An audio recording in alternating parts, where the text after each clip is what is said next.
전북대인 여러분 안녕하십니까? 전북대인 여러분의 알찬 캠퍼스 생활을 위해서 노력하는 본 대학 방송은 밝은 캠퍼스 지성의 터전을 방송 이념으로 해서 매일 방송하고 있습니다. 그럼 지금부터 3월 28일 목요일 오늘의 점심 방송을 시작하겠습니다. 밝은 캠퍼스 지성의 터전 여러분의 전북대학교 방송국입니다. UPS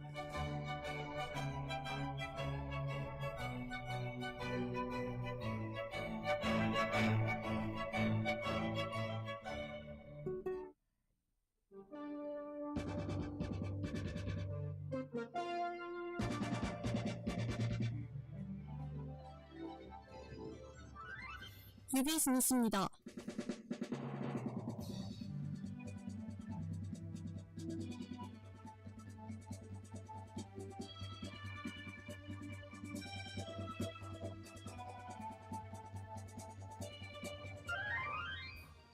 얼마 전 대학 커뮤니티 에브리타임에 교수 성희롱이라는 제목으로 업로드된 글 기억하시나요? 교수가 강의 시간에 성적인 농담을 하는 것이 불편하다고 올린 학우의 글이었습니다. 모 교수는 한 학생을 일으켜 세워 그 학생이 음탕한 것을 증명해보겠다고 말한 것으로 알려졌습니다. 저희는 해당 강의를 수강하는 익명의 학우와 오랜 시간 인터뷰하였으며 강의 담당 교수도 찾아가 발언의 이유를 물어봤습니다. 인터뷰의 내용을 짧게 전달해드리면 다음과 같습니다. 강의 내용에 불편함을 느낀 학생은 강의 시간에 설명한 전문 언어와 일상 언어를 구분하지 못한 것이다. 교수는 강의 시간에서 다루는 내용은 학문적인 언어이므로 오해해서는 안 된다고 강의하였으며 강의 내용에서 불편함을 느낀 학생은 자신이 설명한 전문 언어와 일상 언어를 구분하지 못한 것이다라고 답변했습니다. 반면 강의를 들은 익명의 학우는 교수의 발언이 성희롱으로 느껴졌고 해당 강의를 더는 수강하고 싶지 않다라는 의견을 강하게 전했습니다. 학교 측의 빠른 대응으로 논란의 강의 열흘 만에 해당 교수는 다른 교수로 교체됐습니다. 전북대학교 방송국에서는 학교 생활 중 교수나 선배의 발언으로 인해 마음에 불편함을 느낀 학우의 제보를 기다립니다. 여러분의 작은 용기가 더불어 사는 행복한 세상을 만들어갑니다. 공고입니다. 오늘은 여러분께 특별한 행사 안내를 해드리려고 합니다. 바로 제7회 아름다운 동행 희망풍차 나눔 걷기 캠페인인데요. 대한적십자사 전북지사와 전북은행 그리고 티브로드 전주방송이 공동 주최하는 이 캠페인은 1보에 1원씩 총 10,000보를 걸으며 참가비 10,000원을 돈의 취약계층 지원에 기부하는 캠페인이라고 합니다. 요즘 같은 따뜻한 봄날에 벚꽃도 보고 기부도 해보는 건 어떨까요? 걷기 활동 이외에도 다양한 부스 체험과 공연 등이 마련돼 있고 봉사 시간도 인정된다고 하네요. 자세한 내용은 대한적십자사 전북지사 홈페이지나 교내에 붙어있는 안내 포스터를 확인해 주시기 바랍니다. 뉴스를 마칩니다. 담당의 김지희입니다. 지금 시각은 1시 15분입니다. UBS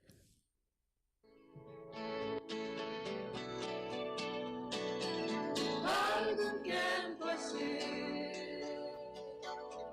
지성의 터전 여러분의 방송국 UBS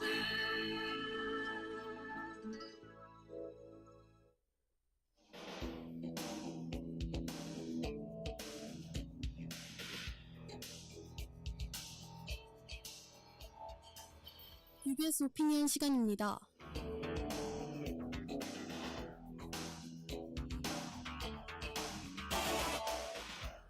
UBS 오피니언 첫 번째 소식입니다.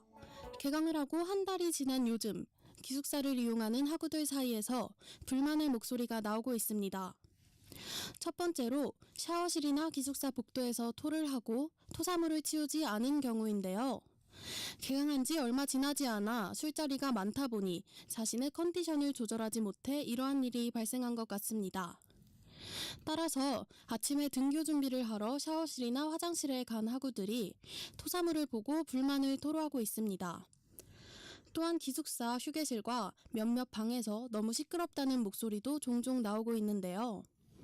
시간대에 관계없이 시끄럽게 떠드는 소수의 사람들 때문에 스트레스를 받고 있다는 학우들의 불만이 있었습니다. 기숙사는 소수의 것이 아닌 많은 학우들이 같이 사용하는 공항인 만큼 배려가 필요합니다.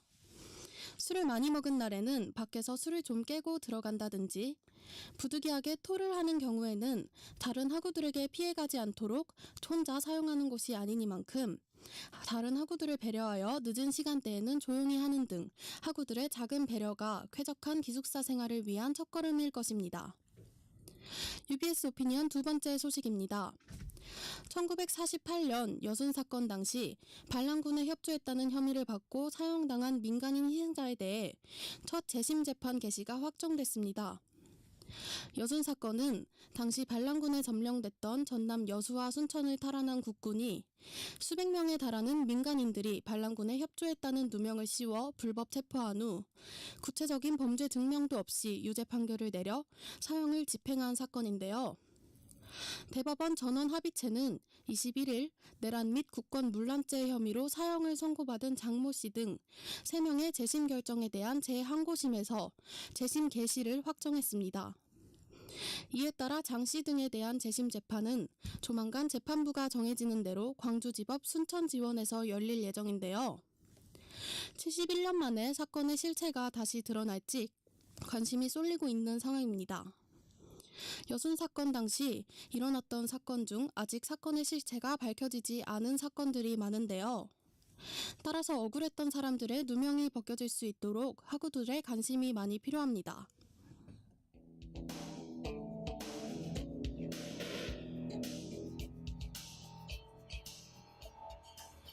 UBS 오피니언을 마칩니다.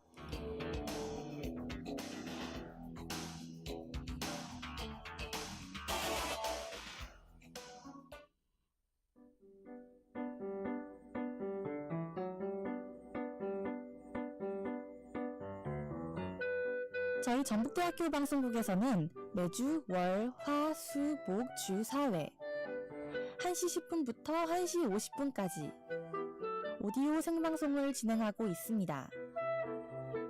월요일 점심에는 전대인에게 우리나라 근현대사를 생생하게 알려주는 역사방송 어제가, 화요일에는 전대인들이 접해보면 좋을 영화, 드라마 리뷰 방송 필름 토크가, 수요일에는 아이돌들의 명곡과 비하인드 스토리를 소개해주는 금주의 아이돌이, 목요일에는 뉴스를 소개하고 대학생의 시선에 맞추어 보다 더 알기 쉽게 전달해주는 뉴스 코멘터리가 방송됩니다. 학우 여러분의 많은 청취 부탁드립니다. UBS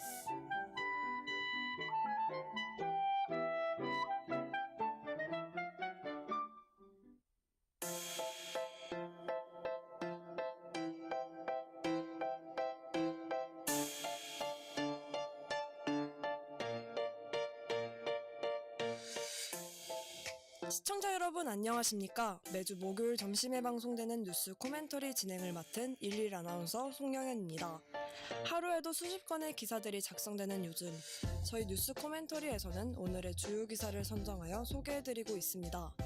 그럼 노래 한 곡 듣고 2019년 3월 28일 오늘의 뉴스 코멘터리 시작하겠습니다.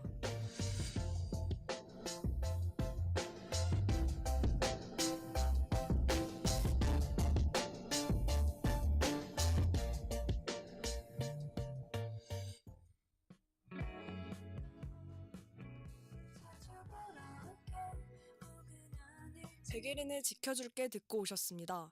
어느덧 3월의 끄트머리에 접어들었네요. 학우 여러분들은 지난 한 달이 어떠셨나요? 새학기의 설렘과 활기가 가득했나요? 조금은 익숙해졌을 학교 생활이 오래도록 즐거우셨으면 좋겠습니다. 그럼 첫 번째 뉴스 소개해드리겠습니다. 윤지호 씨 측 장자연 리스트, 조선일보 관련 3명 명확히 진술. 장자연 씨가 사망 전 작성했다는 일명 장자연 리스트의 유일한 목격자로 알려진 동료 배우 윤지호 씨가 12일 대검찰청 과거사 진상조사단에서 참고인 신문으로 출석해 리스트에서 본 언론인에 대해 진술했다. 조사의 초점은 윤 씨가 최근 언론과 저사에서 밝힌 장자연 리스트 속 국회의원과 언론인의 실명을 밝히는 것이었다. 윤 씨의 변호를 맡은 차일영 변호사는 이날 서울 동부지검 형사에서 2시간여 조사를 마치고 나와 조선일보사 관련 인물에 대해 명확하게 3사람의 이름을 말했다. 국회의원 이름도 조사단에서는 진술했으나 언론에는 실명을 밝히기 어렵다라고 말했다. 그럼 노래 한 곡 듣고 김지희 기자의 코멘터를 듣고 오겠습니다. 잔나비의 주저하는 연인들을 위해입니다.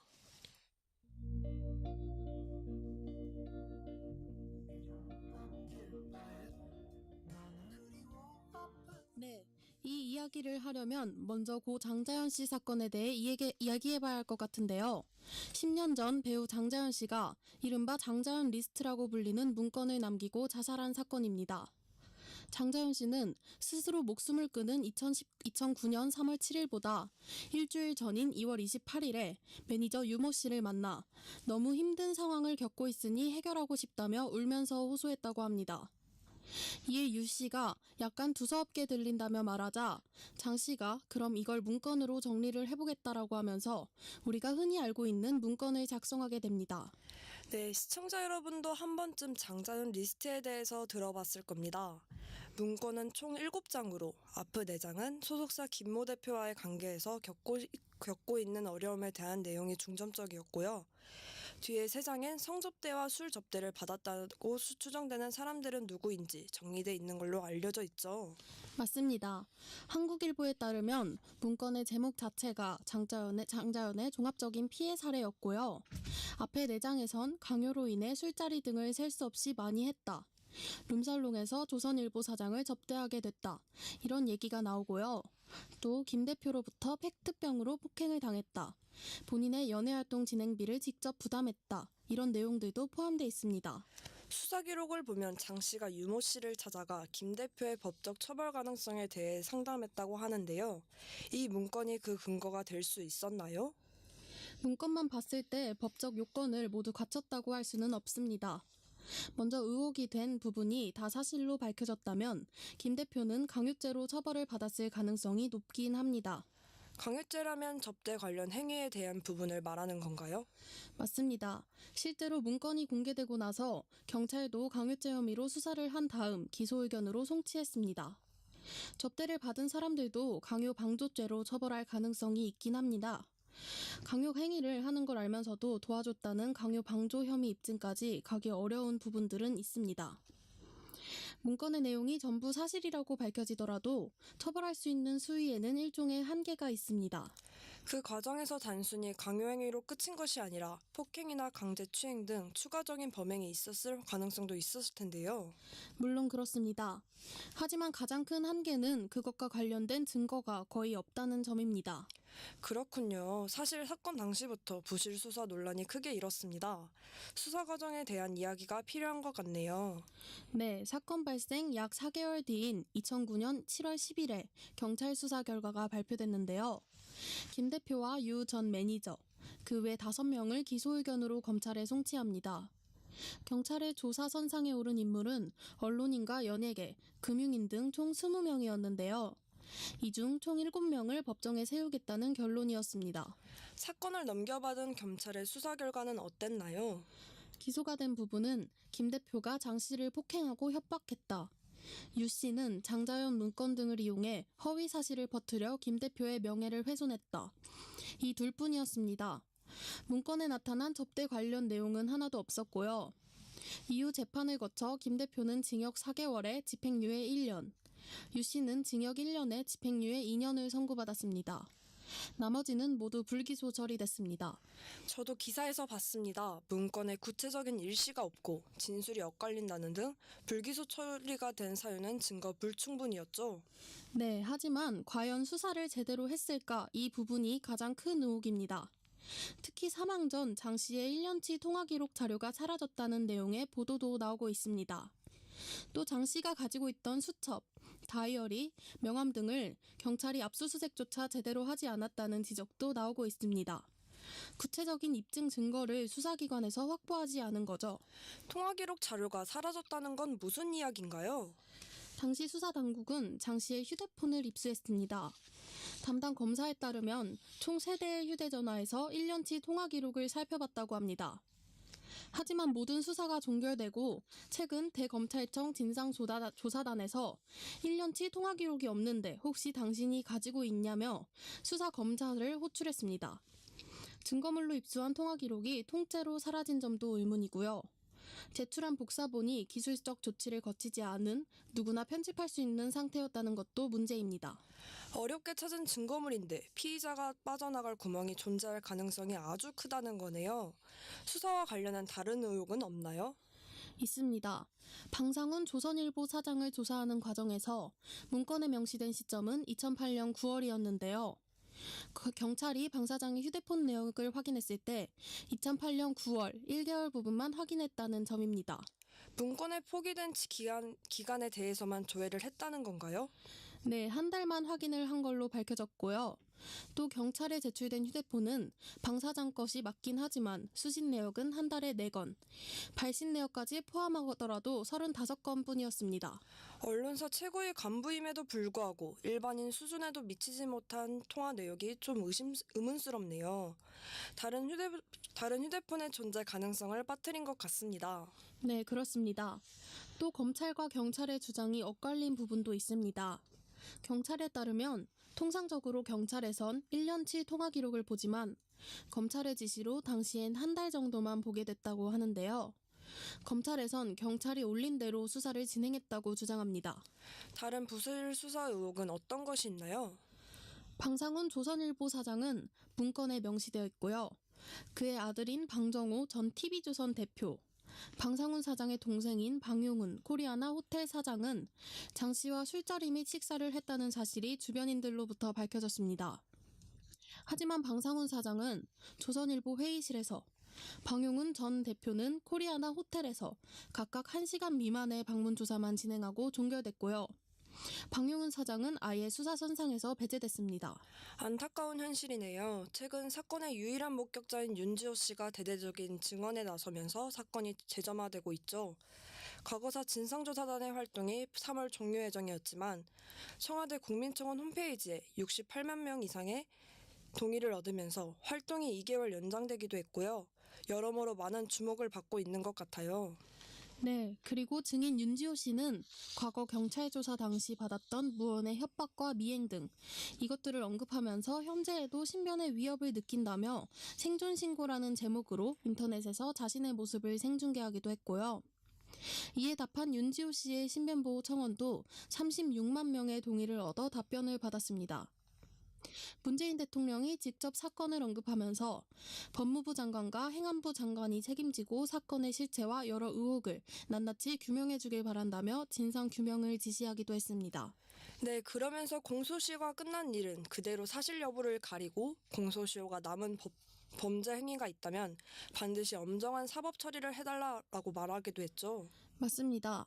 대부분의 범죄 행위가 2008년 이전에 몰려있기 때문에 강제추행죄, 강요죄 등의 공소시효는 모두 지나 법적 처벌을 받기는 어렵습니다. 다만 당시 경찰의 사건 은폐 의혹과 관련한 공소시효는 일부 살아있습니다.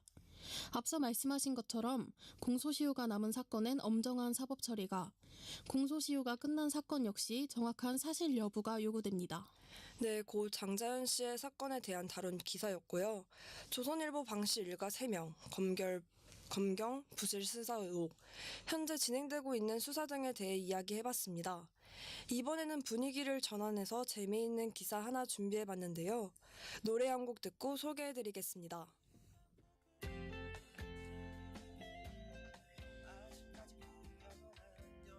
장범준의 왜 듣고 오셨습니다. 김지희 기자께서 다음 기사 소개 부탁드립니다. 네, 미륵사지 석탑 원형 훼손, 안정성도 검증해야. 문화재청이 전북 익산 미륵사지 석탑을 보수 및 정비하면서 일관성 없이 돌을 쌓아 올렸다는 감사 결과가 나왔다. 원형대로 복원하기 위한 사전 검토 절차를 제대로 거치지 않았으며 원형을 크게 훼손했다는 지적도 제기됐다. 미륵사지 석탑은 1998년부터 225억 원을 들여 보수 정비 사업이 진행됐고 최근 가설 시설물과 주변 정비까지 마무리됐다. 문화재청은 23일부터 일반에 공개했고 4월 30일 미륵사지 석탑 완공식을 열 계획이다. 네, 미륵사지 석탑 복원에 관한 기사네요.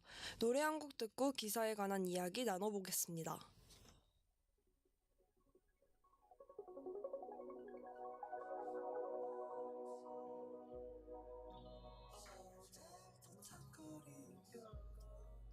바이바이 배트맨 너의 파도 듣고 오셨습니다. 이어서 이야기해 볼게요. 최근 미륵사지 석탑 복원 과정이 마쳤죠. 이것이 논란이 된 이유는 무엇인가요? 감사원의 감사 결과에 따르면 문화재청은 2011년 미륵사지 석탑 보수를 위해 설계 용역을 실시하면서 처음 설계대로 하지 않고 임의로 변경한 것으로 조사됐습니다. 문제된 것은 구체적으로 어떤 내용인가요? 먼저 적심에 관한 내용인데요. 적심은 석탑을 지탱하기 위해 탑 내부에 쌓아놓은 돌을 이야기합니다. 석탑이 해체됐을 당시 적심의 모양이 일정하지 않은 돌들이 쌓여 있었고 돌과 돌 사이 빈틈은 흙으로 메운 형태였다고 합니다. 문화재청은 적심을 이루는 돌이 부정형이고 품질이 저하되어 적심의 대부분을 직사각형 모형으로 가공한 새로운 석재를 이용해 반드시 쌓기로 계획했었는데 2016년 초 원형의 돌과 축석 방식을 보존하겠다며 3층 이상은 기존 석재를 재사용하기로 변경했습니다. 그렇게 되면 석탑 상하부의 적심이 다른 형태로 축소되는 건데 일관성 없이 복원됐다는 거네요. 맞습니다. 하지만 더 큰 문제는 이처럼 축석 방식을 변경한 뒤에도 구조역학을 바탕으로 구조물의 안정성을 계산하는 구조 계산을 거치지 않은 점입니다. 그래서 안전성과 관련한 논란이 생긴 거네요. 제가 듣기엔 적십석의 사이에 틈을 메꾸는 충전재의 선정 과정에도 문제가 있었다고 하는데요. 어떤 내용인가요?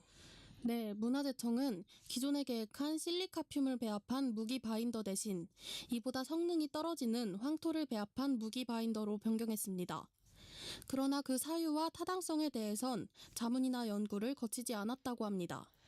적심은 석탑의 몸체를 구성하기도 하고 석탑 상부의 하중을 하부에 전달하기 때문에 구조 안정성 확보에 중요한 역할을 한다고 들었는데요. 이러한 적십 복원 과정에서 문제점이 발견됐다는 게 조금 걱정스럽습니다. 네, 그래서 감사원은 문화재청의 실측 설계도서 없이 축적된 익산 미륵사지 석탑에 대해 구조 안정성 검증을 진행하고 결과에 따라 적절한 조치 방안을 검토하라고 통보했습니다. 또 앞으로 축석 방식 보존과 기존 부재 재사용 가능 여부를 검토하여 일관성 있는 수리를 진행하라고 촉구했습니다. 정말 필요한 절차인 것 같네요. 문화재청의 입장은 어떤가요?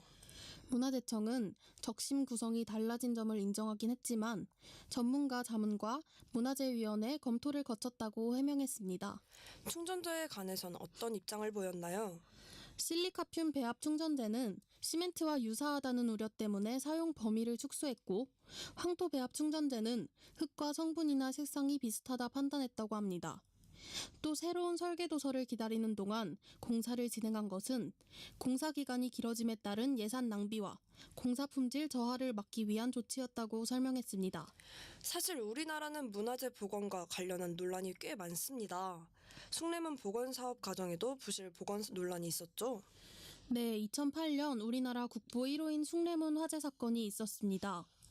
토지 보상에 불만을 품은 60대 노인이 방화를 저질렀고 이는 상층부의 90%까지 훼손하기도 했죠. 문화재청은 사전 준비 작업 후 2010년 2월 복구를 시작해서 2013년 5월 시민에게 공개했는데요. 부실한 화학 안료를 칠한 단청이 벗겨지고 목재 일부가 갈라지는 등 부실 공사 논란이 있었습니다. 저도 그때가 기억이 납니다. 어린 나이였지만 숭례문이 불타는 모습에 너무 마음이 안 좋았던 적이 있었는데요. 부실공사 논란에 문화재청장이 사퇴하기도 했죠. 네, 추가 예산을 투입한 보수공사 이후에도 본연의 모습 그대로를 찾을 순 없었겠죠. 또 경복군 흥복전도 공사 과정에서 논란이 있었어요. 맞습니다. 천원 재료만 쓸 수 있는 흥복전 벽체와 지붕에 시멘트가 섞여 매우 논란이 있었죠. 네, 그리고 사실 문화재 안내판에도 오류가 많다고 해요. 문화재청 등에서 지난해 8월에 실시한 전국 문화재 안내판 표본조사 결과에 따르면 국보 제20호인 불국사의 다보탑에서도 보물 제112호인 경주 율동 마해열의 3존 입상에서도 보물 제51호인 문경 내와리 3층 석탑에서도 안내판 오류가 발견됐다고 해요. 그래서 문화재청과 지자체 등에서는 올해해 전국 1,392개 문화재에 설치된 안내판 2,500개 여기를 정비할 계획이라고 해요. 네, 또 올해 정비 사업에 포함되지 않은 안내판에 대해서도 문화재 안내판 모니터링을 실시해 연차적으로 정비하기로 했답니다. 네, 지금까지 익산 미륵사지 석탑 부실 복원에 대한 기사였습니다. 오늘의 코멘터리 김지희 기자와 함께했습니다. 고맙습니다.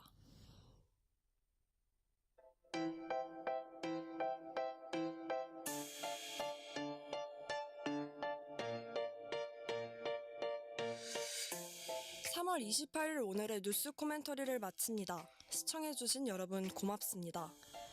지금까지 제작의 김지희, 연출의 백경민, 기술의 정창수, 진행의 김지희, 그리고 저는 송영현이었습니다.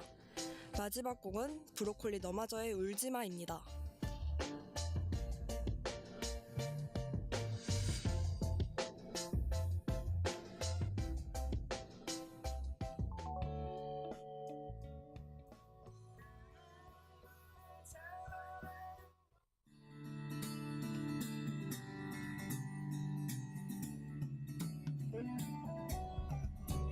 나의 꿈을 향해 날아가겠어. 희망찬 미래로 달려가겠어. 새로운 세상을 찾아 내 꿈을 이뤄주는 곳 전북대학교.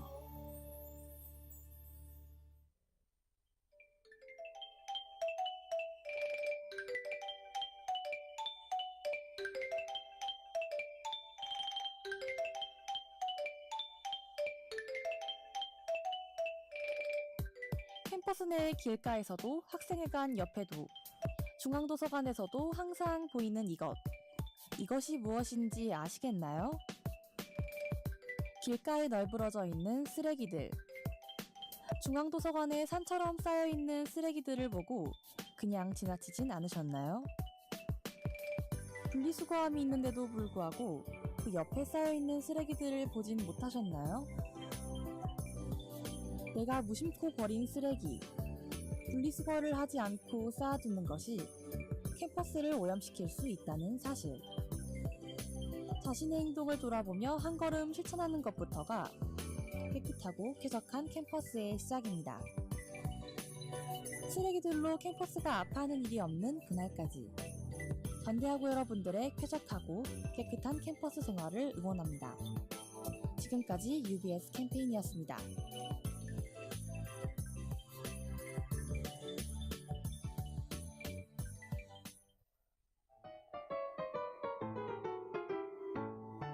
전북대학교 방송국에 많은 분들이 함께 해주셨습니다. 강마루 회덮밥에서 1인 식사권을, 마이마이 치킨에서 5,000원 할인 쿠폰을, 모두랑 떡볶이에서 떡볶이 2인분 세트 교환권을, 수라청에서 1인 식사권을, 심쿵다방에서 아메리카노 교환권을, 엉터리 생고기에서 1인 식사권을, 이삭토스트에서 햄치즈 토스트 교환권을, 인앤아웃에서 아메리카노 교환권을 드립니다. 밝은 캠퍼스 지성의 터전, 여러분의 전북대학교 방송국입니다. UBS.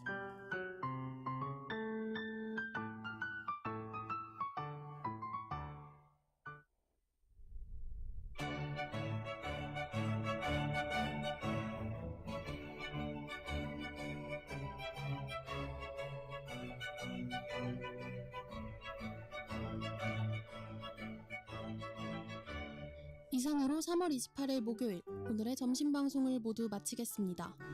밝은 캠퍼스 지성의 터전, 여러분의 전북대학교 방송국입니다. UBS.